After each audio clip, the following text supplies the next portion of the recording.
I got a comment from somebody saying they got dizzy on my short video. It was only 1 minute long, but nobody seems to watch these long ones. But because they made the comment, I'm gonna make the longest one ever. It's gonna be boring for most people, but for those that like to see all the detail, uncut raw footage, well, I'm gonna cut it somewhere, I'm sure. But for the most part, this is the inspection of a colony of bees that is actually got 2 queens in it. See that yellow box? That's got a queen in there. See that brown box? That is supposed to be where the 2 colonies store everything. See that pink and white box? That's the ones that are supposed to be helping out with another queen. And as you guys might see, there is a tripod. I am using that along with my stabilization DJI 6 something or other. It's supposed to make the camera nice and steady. It also helps me adjust the angle and stuff without having to manually do it as much. It's all electronic. So anyway, we're going to take a look at the top colony of bees. They have that big fat 2-inch insulation all around the box. I'm trying that on several of the hives. I'm leaving it on all year round. I started in the winter months, and now I'm going through summer now, and summer's almost over. And I'm trying to see if that makes any difference on maybe the size, the shape, the amount of honey. So this colony has one insulated colony on the top, and the bottom colony is not insulated. So now we can compare the two. And as you can see, those fuzzy things in the middle, they're brown, kind of like tannish. They're actually the baby bees, all in their little cells waiting to come out. And that is actually a queen cell from the past. They make them in the frames in preparation for if they ever need to make a new queen, or if they want to swarm because it's getting crowded, or who knows, whatever reasons. But I like to remove them that way that I don't have to worry about whether they're new, and then I don't have to worry about that maybe possibly they want to escape from me and go to another box because it's too crowded for some reason. And this is a frame of waxed foundation. So that black part is not wax, it's plastic, I'm sorry. That black part is plastic, and it helps give the bees a framework to build the wax on. The problem though is they tend not to like the plastic, they like the wax.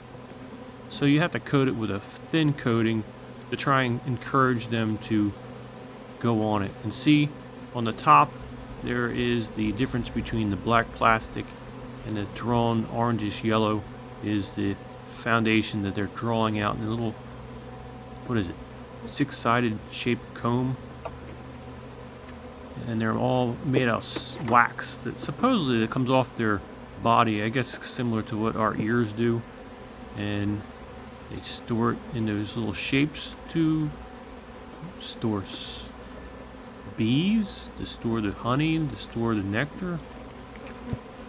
And here you can see that they kind of tend to start pulling the frames in 2 different spots rather than just one at the top, and then they meet in the middle. I did a video in the past where you can see that 2 don't quite meet in the middle perfectly, and how the foundation is one size and what they were building was different, and how they combined them together and made long, deep, strange cells in the middle to make them meet. Very interesting. And here they call this like spotty brood. See, there's like black spots in between all the brood, and they're all shiny. That's because they're filling those empty spots with nectar, which is right off the flowers. They put them in there, and then eventually they dry it out to the point where it becomes thick, and then we call it honey at that point. And it's usually around 16 to 19% water, and then we consider it honey, because then it kind of like stabilizes to the point where it doesn't decay and turn into fermentation and nastiness. And I'm pulling them all out one at a time, just so I have in my records documentation what this hive looks like, because I like to go back and compare what the hive looks like over time, because that's what I'm doing. I'm experimenting. I'm trying different things that I see on YouTube done and comparing the different ways of doing it, and so I can see whether it really works or it really doesn't work, or if there's a benefit, because I'm a new beekeeper and I don't really believe everything I see or hear. And that, and in my hand on the left, is actually a frame grabber. Because I'm wearing gloves, it helps me pick up the frames. And see that right there on the top of your frame? That's the brood, and this is the wax that has not been filled at all. It's just waiting to be used. Probably going to be nectar. If you look at it real closely, it probably glistens, so it probably already has nectar in there started. You may be wanting to know why I'm wearing gloves and a full suit. That's because I plan to do several inspections in a row, and the more colonies you get into, the more they get agitated, and then they have these little bees that come around and start bothering you. And once one bothers you and stings you, the rest of them start to get the same idea that maybe we should sting you too. So to prevent that whole process, I'm wearing the whole system. And this frame I'm going to look a little bit closer to. The reason being is I'm hoping there is no queen on here, because I want to test these bees for mites. And the last couple of days I realized that the bees were acting a little strange. There's a lot of bees in the grass, and they tend to walk up to the tops of the blades of grass and then fall back down. And when you pick them up, they kind of wander around and fall off your hands, lose grip. And I'm not sure if it's because they've been poisoned, or if maybe the mites have weakened their immune system somehow. So I was talking on YouTube with people, and it seems to me that maybe I should do a mite test and just have some more records of what is their state. And I made this little collector device here to make it easier for me to collect a sample. I'm looking for roughly 300 bees as a sample, and that would be the second line on this little mite check cup. And if the bees fly out of the cup, the theory is that they're not the nurse bees that you really want. You want the bees that don't really fly a whole lot, because they're the younger ones that are hanging around all the baby bees and are more prone to have the mites on them. At least that's what I've been told by my internet YouTube training that I've been getting. And I'm using denatured alcohol in this test. I did 2 with my dishwasher soap that doesn't make as many suds. So I'm also using this denatured alcohol just and so that I have a kind of comparison as to whether maybe it's because the denatured alcohol works better than the dish soap that you use in an automatic washing machine. Just because nothing is factual until you test it and get a constant result, the same, right? Scientific, whatever. And in the middle there, you're probably going to see a bunch of eggs, because they're starting to, nope, that's not eggs, that glistens. So that's nectar. So they're filling that up with the nectar, which is not where they're supposed to be putting it. They're supposed to be putting it in that brown box. So as you can tell, nothing goes the way you want it to go. Now under this yellow box is a queen excluder. You may hear me call it a queen excluder or some other name, but exclude, it's supposed to exclude the queen. My tongue gets tied.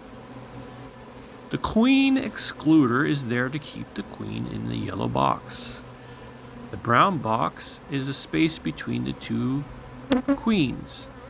The idea is if the bees can't physically touch each other, they won't bother each other. So the two can't touch, they won't bother each other, and then the brown box theoretically will be full of all the honey and nectar your heart's desire. But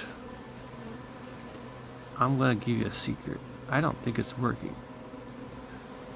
I'm giving them another frame because I saw one was empty, and I have another frame from another colony that was surplus, the one next door. And so I'm going to let them continue to finish that one off. Just give them a little extra help of making me some more honey. I guess it's not their help, it's helping me out, and so I can fill more bottles.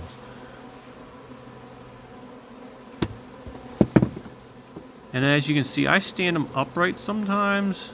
I've seen that done on YouTube. Sometimes that's a way of storing your boxes while you're checking out the rest. I don't really like to lay them completely flat on the ground because in theory all those frames are possible honey frames, and if they're on the ground that's dirty. And who wants dirt in their honey, right? Although the honey comes from flowers, and the flowers are in the dirty fields and dust, so whatever. It's mine thing, I guess.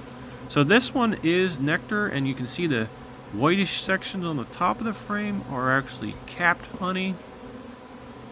So they are doing some of them the way we want. And here you can see the whitish on the left and the black browner on the right. The browner stuff is the nectar that hasn't been capped over. And you can see my favorite hive tool. I've got 4 different types I've tried. I tend to like this one because you can twist it off to the side, and it has a nice hook on the end to pull the frames when you can't get in there so tight.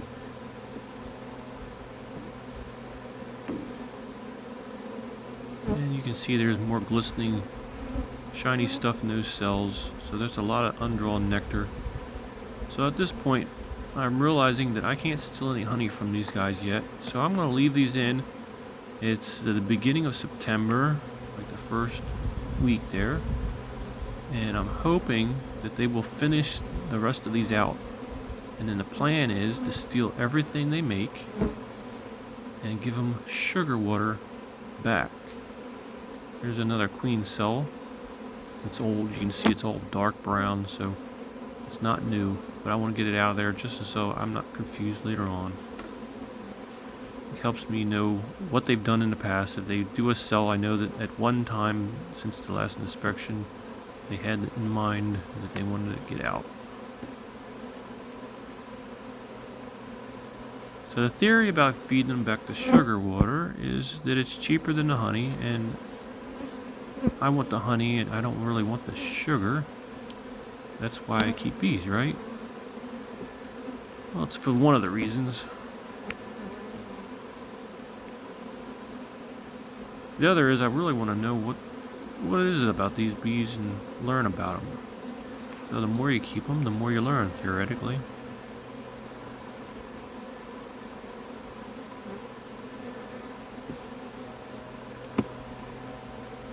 Now, I like to make my videos really short because all this walking around tends to get boring. You can fast forward through it. But I want to have each frame pictured in the video. In case I go back, I can compare how the frames have been drawn out. Like here, you can see how the unfinished wax foundation is on the sides there. I can go back later on and say, oh look, they pulled that out, or no, they didn't pull it out, or it just helps me understand kind of how they handle things. You can see this one is a non-plastic foundation. You can see right through it. It looks like there's wires in there. I was doing that for a while. You put like wires, or you can use fishing line, and you string it from left to right on the frame. And the wax foundation that I was buying had corrugated wires that go vertically up and down, and that would give the wax support. And the idea is that if you ever harvest it in some type of drum that spins them around fast, hopefully it won't all come apart in pieces. Because in the winter months, when it's colder, that stuff sometimes is very brittle. This is the second queen excluder. It keeps that queen in those two bottom hives, or hive boxes. It's actually a colony. I'm sorry, Peaceful Minds, for mixing it up. I am a new beekeeper. I should use that as an excuse, right? But if you ever play this video years down the road, it'll still be the same mistake over and over. And I thought it was interesting how those bees fell off that frame as I pulled it out in such a frantic way. Could have killed a queen, huh? But that's relatively new foundation. See, it's got like a whitish tint to it that hasn't been walked on by a whole lot of bees.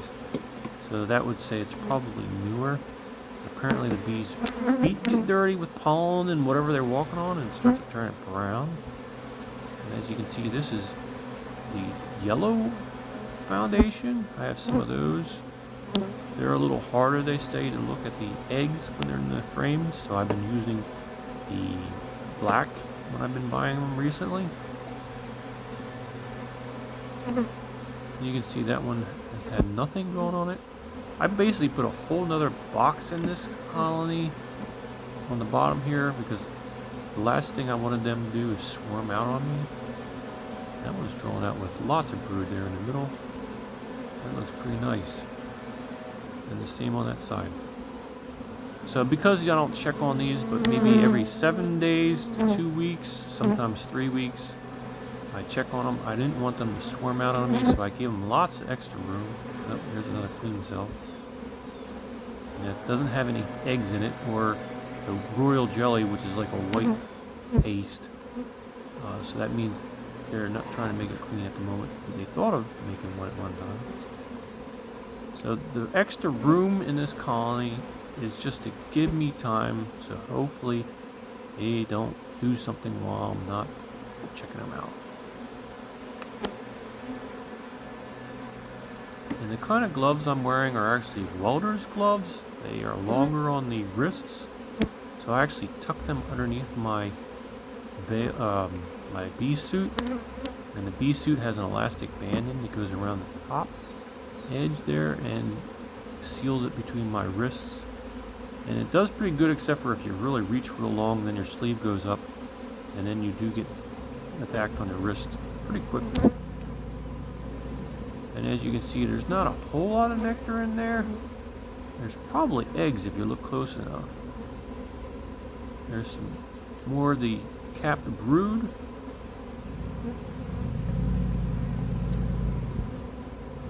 And there is another queen cell. That lets me know I could have had trouble. What happens if they swarm? They lose a lot of their numbers as the new queen or the old queen, whichever one leaves, takes off with a lot of extra help, and then you lose the numbers, which means you lose the bee power, as DC's bees would say, and then your bee colony doesn't create as much stuff that you can steal from it. And here's another frame of pretty much brood from cell to cell all the way across. So when you see stuff like that, you realize that they probably did need a lot of room at one time.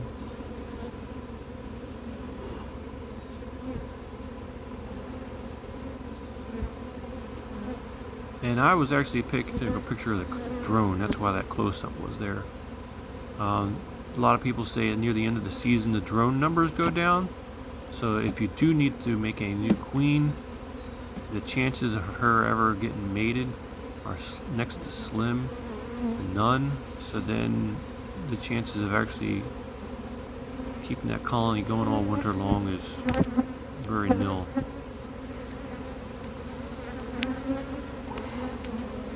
And there's a lot of eggs there. See those little dots? And you can see the half moon shapes. They're the eggs after they hatch. They kind of turn into like this wormy thing. And before long they turn into a longer white thing that turns into a bee. And yes, I'm not a technical person. I don't know all the terms. I just keep bees and try a lot of experiments. And there's some foil tape that you saw on the bottom of that yellow box or pink box. That's because there was a little bit of a gap and inconsistency in the frames or the boxes, the way they fit. And I didn't want any bees from the outside world sneaking into this colony and causing stress. And here you can see a lot of empty space. Are there eggs in there? There probably are.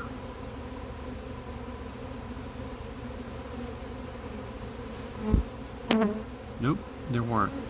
So you saw me shake them off. That's because I want to get rid of one of these extra boxes, get rid of the extra space, because the season is coming to an end, and theoretically they should stop growing. So if they stop growing, they shouldn't be swarming, right? Don't take my word for it. I have no idea what I'm doing sometimes. I'm just trying things. I probably put the box on last week and now I'm taking it off this week. Drive people nuts.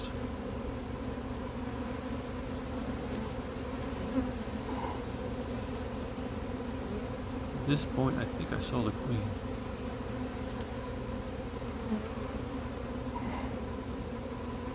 Nope, I saw a queen cell. Wow.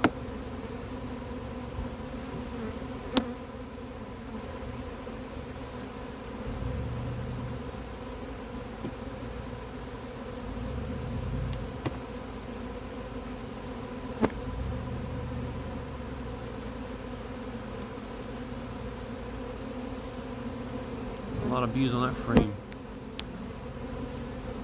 There's the brood behind them.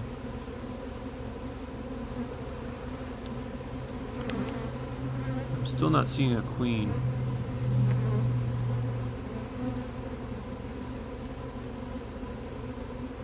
If you see the eggs, you really don't need to find the queen because you know that she's laid the eggs recently, so you should be fine. Unless you don't squish her putting those frames back. But I kind of would like to know whether this queen has been marked or not. Just curious to see, because I didn't write it down.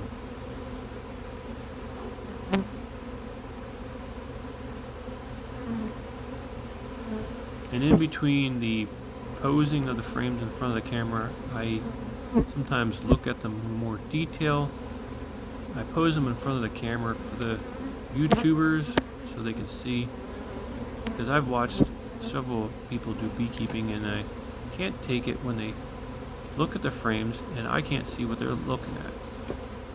But when I hold it in front of the camera, I can't see what the YouTubers are seeing until I replay it.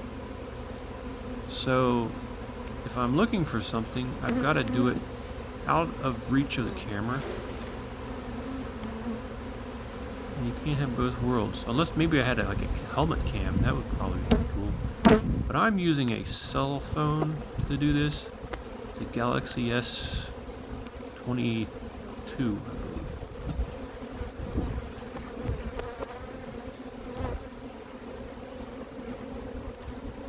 You can see the little cluster of bees there, or the new bees, that is the baby bees.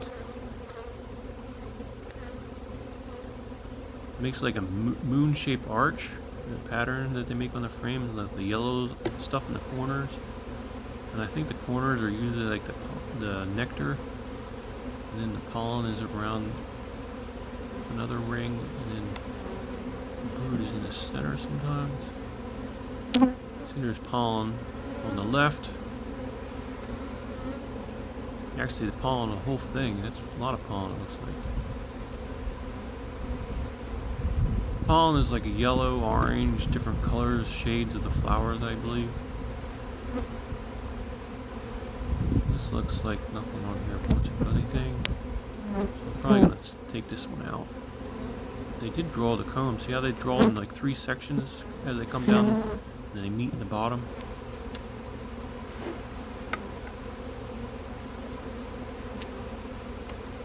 Makes you think that maybe they really want to make it one big round section.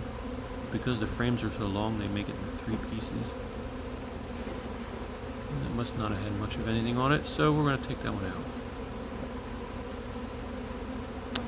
So now comes putting everything back together. So now I've got to steal from the other box and try to make a full complete box.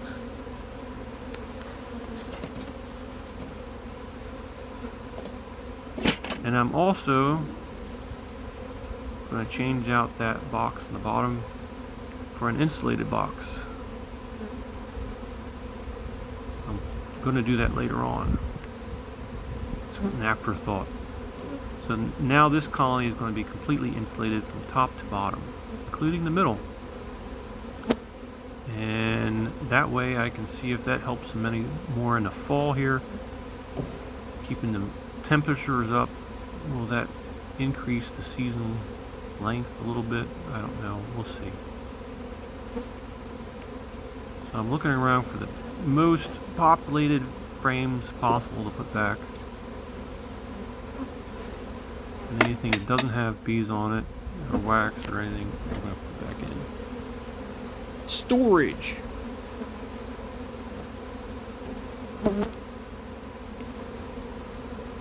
And I can tell this long video is getting so long that my back's starting to hurt just making the video. So if anybody watches this entire thing in length, I've got to say I'm proud of you for sticking it out. Because this has got to be one of the longest.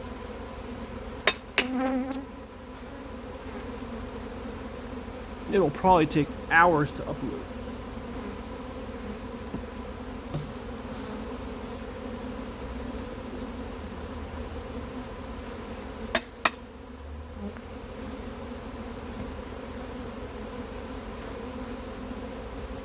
And this is where you definitely enjoy having a suit on.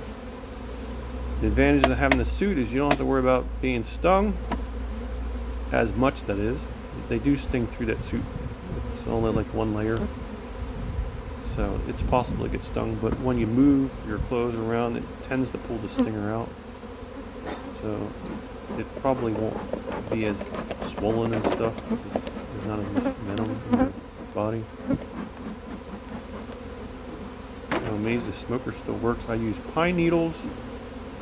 They burn quickly, but I like them because I have lots of them around, and I tend to think that it's more of a natural smoked stuff rather than something that might have glue or additives in it. I have no idea whether it's good or not. It probably gives you cancer for breathing it, probably like everything else.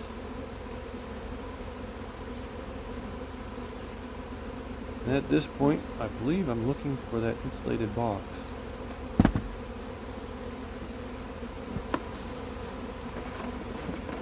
And because the insulated box is wider, I'm going to have to move the whole column around.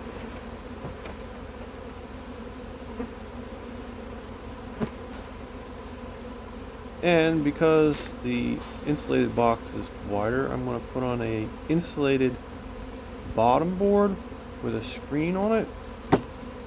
You may laugh, but it's 2-inch insulation all around that bottom board. The theory is that the only place that's not insulated will be the screened area. I've watched a lot of videos on insulating your house, and I've realized from what they've been telling me, if it's true, is insulation is dependent on not just the thickness of the insulation where you put it, but the whole insulation process, where how it covers every square inch, every crack, every crevice, because apparently just a small section of uninsulated will also allow in so much of your unwanted temperatures that it counteracts the insulation even being there. So it's consistency. You have to have consistency of insulation. So if I insulate the screen bottom board on the sides, that will make the insulated envelope larger. It'll make it from top to bottom. And if I have good joints between it, theoretically, it will do the insulation factor that I am trying to accomplish. But I will tell you that I am using aluminum covered vinyl to protect the insulation from the UV rays and from me bouncing around on it. And the aluminum does conduct heat quite well. So I'm probably losing heat on all the seams and cracks through conducting of heat through the aluminum. But you know, you can only overthink these things so many times, and eventually you just have to just do something, because there is no perfect world.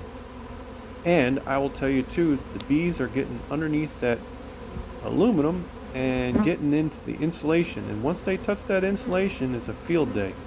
They chew it out and hollow it out. For what reason, I don't know. They almost like act like ants, and they chew out everything and tunnel it. I don't know why they want to make the hive on the outside of the box, but that's what they seem to do.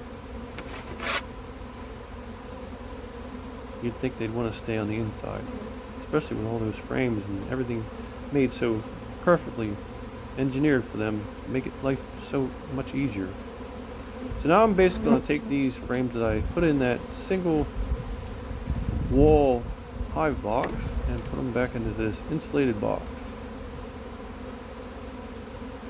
And when you put them back in the box, you tend to keep a gap between the frames and then slide them over. The theory between that is that when you slide them over, the bees have a chance to escape being squished, whereas if you slide them down in, the entire frame has a chance of rolling all those bees and causing all kinds of life-threatening issues with the poor buggers. And I'm using my frame grabber, as you can see, because the gloves don't allow you to feel. And if you can't feel a bee between your fingers in a frame, you don't know whether you're squishing them or not. So the frame grabber gives me less contact with the frame, thereby hopefully less chance of squishing or harming the bee. It does grab into the wax at the top, so it does a little damage to whatever cells may be there. If they're brood or not, they may be damaged. And if it's sealed honey, then it may unseal it, which can lead to robbing, because other bees in the area will smell the honey and come swarming in here trying to steal it. And sometimes I use my frame grabber to push things over. And I like to use the hive tool because I'm a little rough on my tools, and twisting the frame grabber to push the frames over is not technically what it's for, and it probably is going to break it over time, but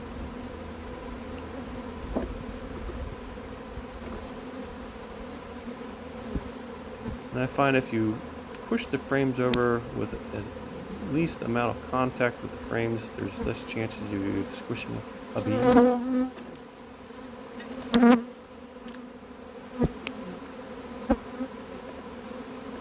Now what I'm doing is centering up the frames, and so they're all tight together, but the gaps are on the outside edges. That way that they don't get out of control by making frames wider than will fit in there. Now you got to make sure that the queen has not landed on that excluder on the wrong side, because then that would defeat the whole purpose. And the disadvantage of this insulated box is you got to center that frame where it should fit, and it moves around quite a bit, so trying to get these things lined up is a nightmare.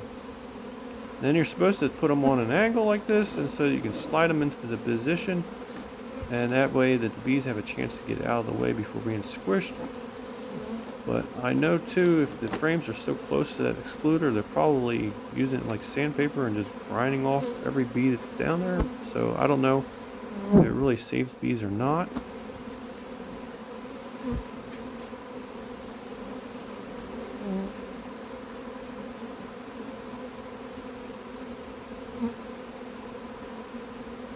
Now I'm probably looking for some other insulation that goes on this brown box, because as a last minute thought, I thought maybe I want to have this completely insulated from top to bottom.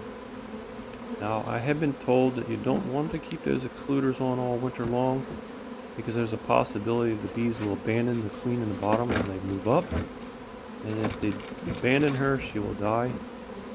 So at some point, in a frantic mad dash effort, I'm going to have to split this into 2 colonies, or at least put a separator between them so they can't migrate to the top and leave the queen that we abandoned. But we still have some warm days to get ahead, so I'm going to leave them together as a double queen colony for as long as possible.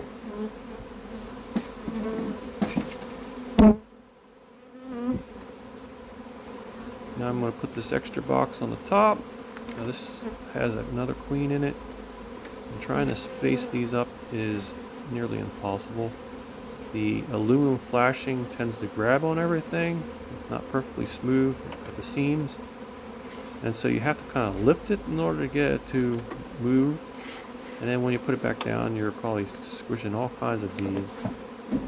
But if you don't get it perfectly centered, it leaves gaps, and the gaps allow other bees from the outside world to come in there and harass the colony. So there I'm looking for the gaps. And I can see the brown box is still exposed, so that means that the insulation goes on later, offline.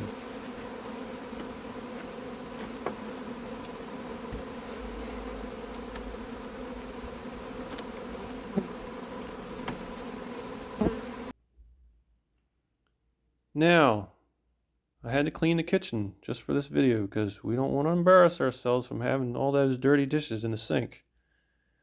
But these are the bees that were in the alcohol. I'm going to swish them around, and the theory is the mites will fall off the bees because the mites are dead. And I'm going to swish it around and spin it and splash it as much as possible to try and get those mites to come off.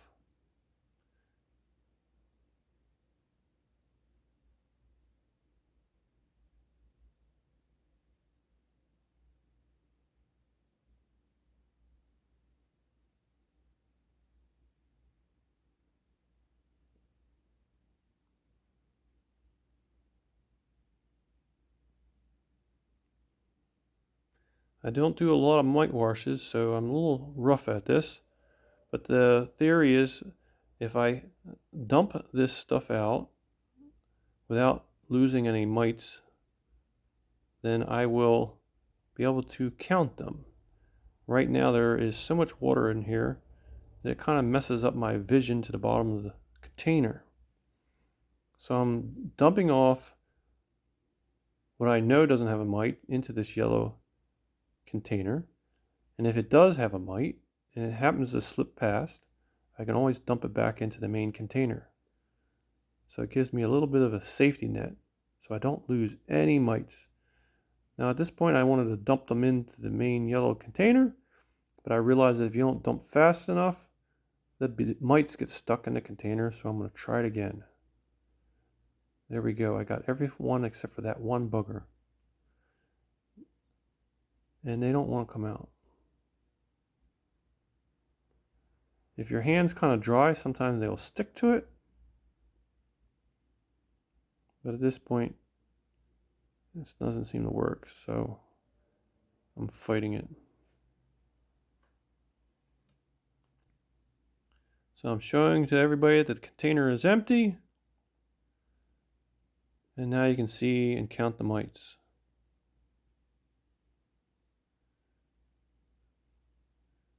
And now comes the confession. I think it was actually 10 mites.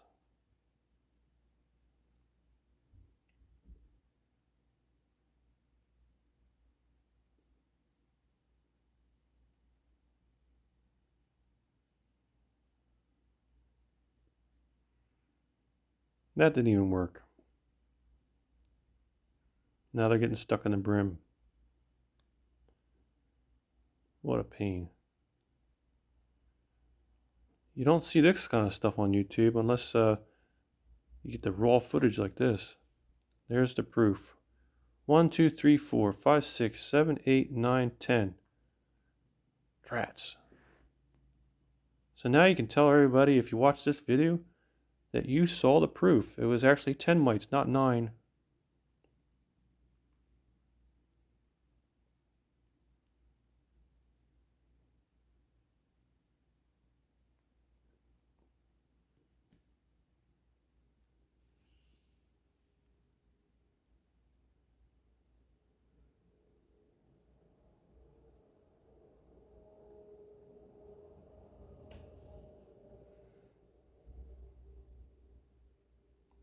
I'm going to add some water to this cup.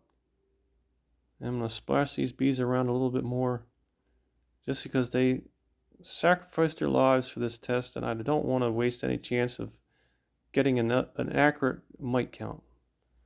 So I'm going to shake them, roll them, twist them, in every attempt to try and get one more mite off of this sample.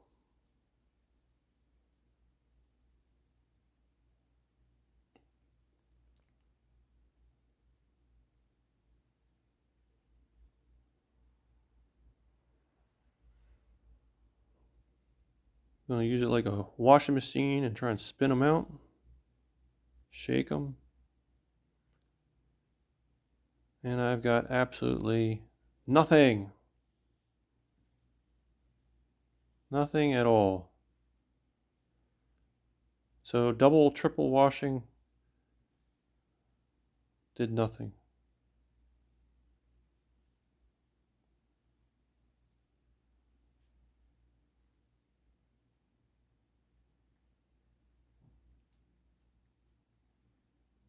It did prove, though, that these containers leak like a sieve, so you don't want to do this on your floor unless you want water all over the place, or alcohol if that's what you're using.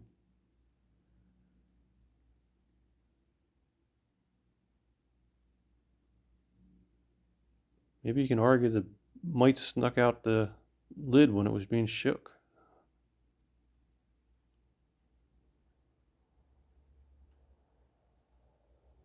Oh, no more mites. So I think we got them all. So what is the results? Here's a pile of bees. Now that little container gives you a line. It's supposed to be 300 bees. So how accurate is that? Do we really have 300 bees? Well, the only way to find out is to actually count the bees. Well, the biggest number I can count is 5. So what I'm going to do is line up all these bees and then count the groups of 5. Multiply, and there should be the full number of bees. It's tedious and kind of creepy, but if you're killing bees, you've got to do as much possible to make it worth the effort. Otherwise, it's for nothing. So for the sake of knowledge, we're going to count every one of these bees. And I'm really getting bored of this, so I'm going to skip this right here. For YouTube, we've got to get everything just lined up perfectly. You can't do anything half chalant here on YouTube. Got to go full in. As I said, it's tedious.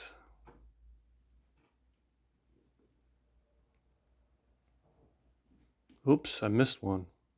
Buggers. They got big legs to get caught on everything. There's no easy way of doing this.